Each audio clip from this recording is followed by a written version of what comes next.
Well, the 2016 election is heating up as we inch closer and closer to November 8th. That's right, and to get to the perspective on the upcoming presidential election from student leaders, we have a special segment with TVC political reporter Savanna Jacoby. College students are looking for a lot in this year's election. I'm here with Feroza Freeland, president of College Democrats, and Greg Butcher, president of College Republicans. Today, we have some questions prepared for the both of you. First, the first two questions you will have a 2-minute limit to answer. So with that, let's begin. We will begin with you, Feroza. With this election having so much controversy, what is a realistic plan to see a balanced budget in our future and an actual reduction in the debt and deficit? Definitely. Well, first I'll say thanks for having me. I'm excited to be here. I definitely think that is an important issue to be thinking about. And I think I just want to remind everyone that the last time we did have a balanced budget, a Clinton was president. I think that for Democrats, the way that we see to do that is to reform our tax system so that it's more fair and so that the wealthy are paying their fair share in taxes. Because right now what we see is that a lot of the, top wealthiest people in this nation are paying lower tax rates than many middle-class people. And that's because of a lot of loopholes that we have in our tax system. And so I think that we're very focused on making sure that the wealthy are paying their fair share in taxes, and making sure that we are spending in a responsible way and spending on things that are, important to be spending on and prioritizing our spending. Thank you. And now what do you have to say, Greg? Sure. So I know that Feroza did point out the last time we had a budget surplus or not a budget deficit at least, was under President Clinton. And that is true. What's missing from there is that it was a cooperative effort between the Republican Congress and President Clinton. That type of cooperation has been missing, unfortunately, for the past 8 years.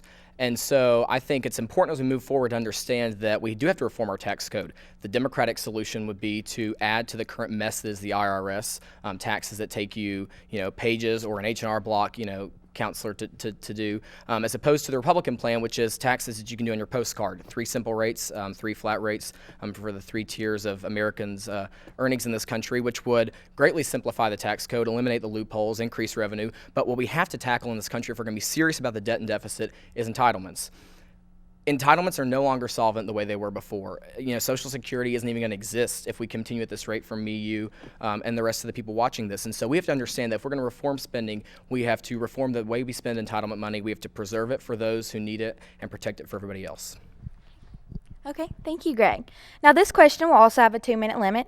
Greg, what is your greatest fear or concern for our country that can be prevented in the next 4 years of action? I think my greatest fear for this country over the next 4 years is the polarizing political climate. As you guys probably saw over the past week, we had a firebombing of a Republican office in North Carolina. We have violence at the rallies of the Republican nominee Donald Trump. We have just a climate to where if you're a Republican in Congress, the Democrats don't want to work with you, and if you're a Democrat in Congress, the Republicans don't want to work with you.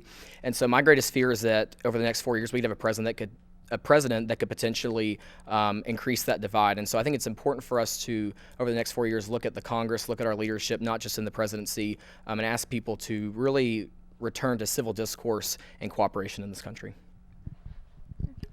Feroza, what are your thoughts? Well, I actually definitely agree with Greg about the polarization issue. And I think that I'll just point out that Secretary Clinton has a very strong track record of working across the aisle with both Democrats and Republicans to get really big things done for our country. And she's made that a centerpiece of her campaign, the whole Stronger Together unity message, and being a president really for everyone, even those who don't vote for her. But to answer your question, I think that one of the greatest challenges that is facing our country right now is climate change and really the whole world.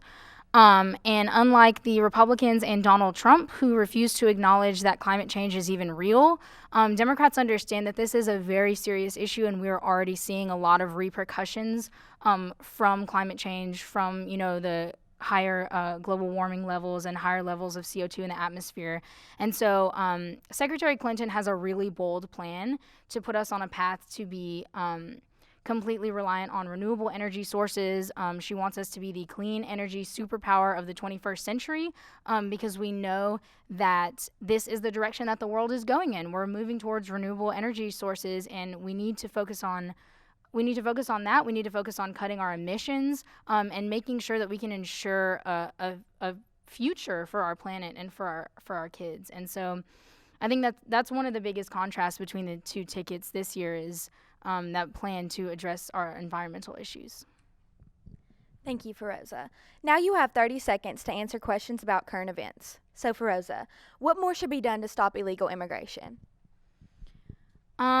So I guess I'll start by saying building a wall is not a feasible solution. Making Mexico pay for it, not a feasible solution. Deporting 11 million immigrants, not a feasible solution. So I think that what we need to do with immigration is make sure that we're working with these other countries to kind of stabilize the situation there, and then making sure, we can crack down on border security, but we can also give immigrants who are already here a pathway to citizenship. And Greg, your thoughts? Yeah, so unlike Feroza, the Republican Party does not believe in a pathway to citizenship where you allow people who have illegally come to this country to cut in line in terms of citizenship.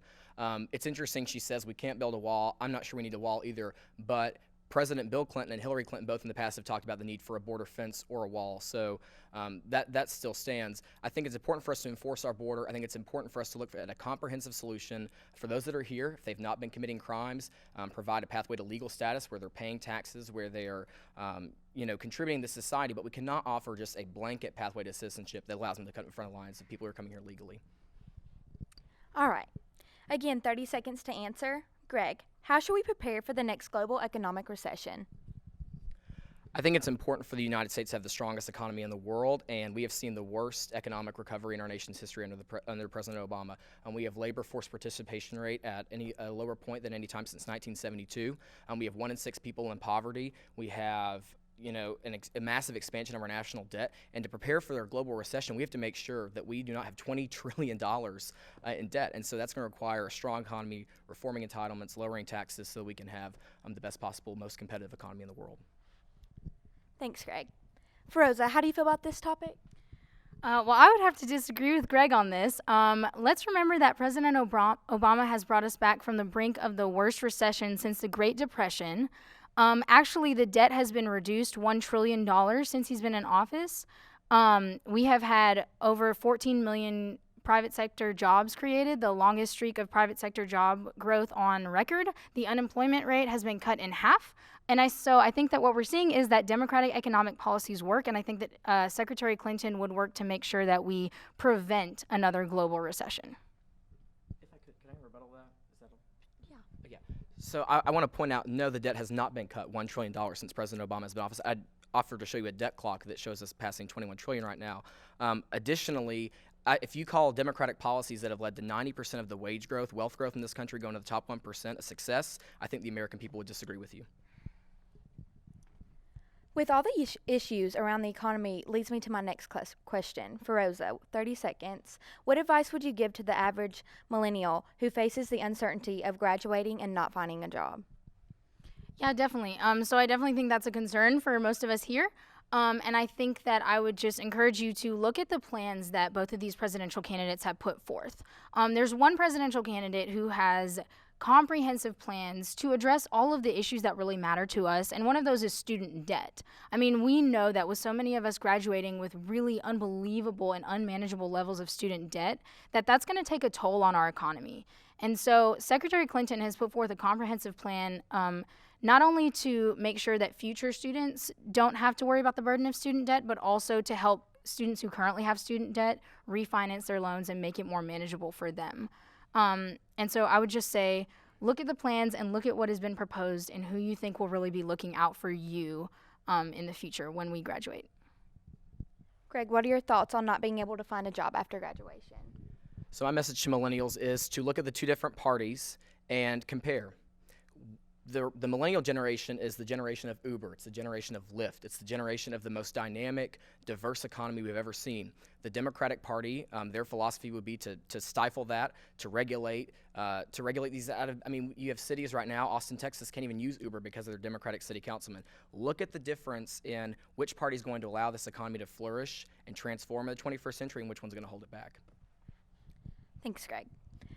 With the many different options on health care, Feroza, is the Patient Protection and Affordable Care Act good for America?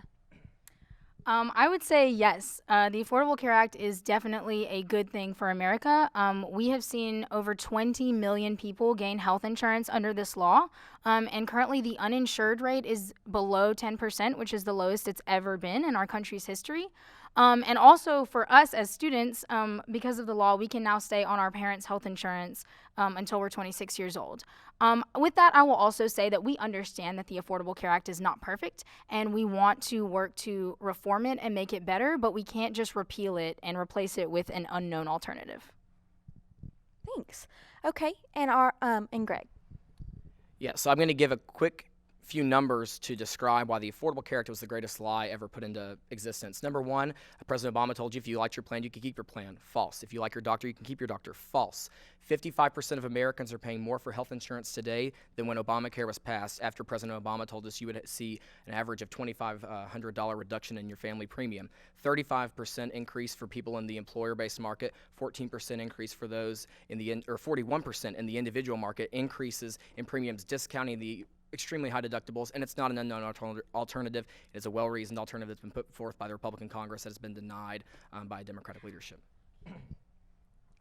Okay, and our final question before rebuttal. Feroza, why should your party take the Oval Office as the president for the next 4 years?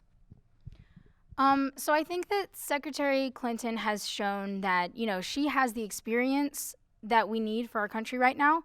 We're facing some really big challenges right now. I mentioned climate change, student debt, the economy, all of these issues.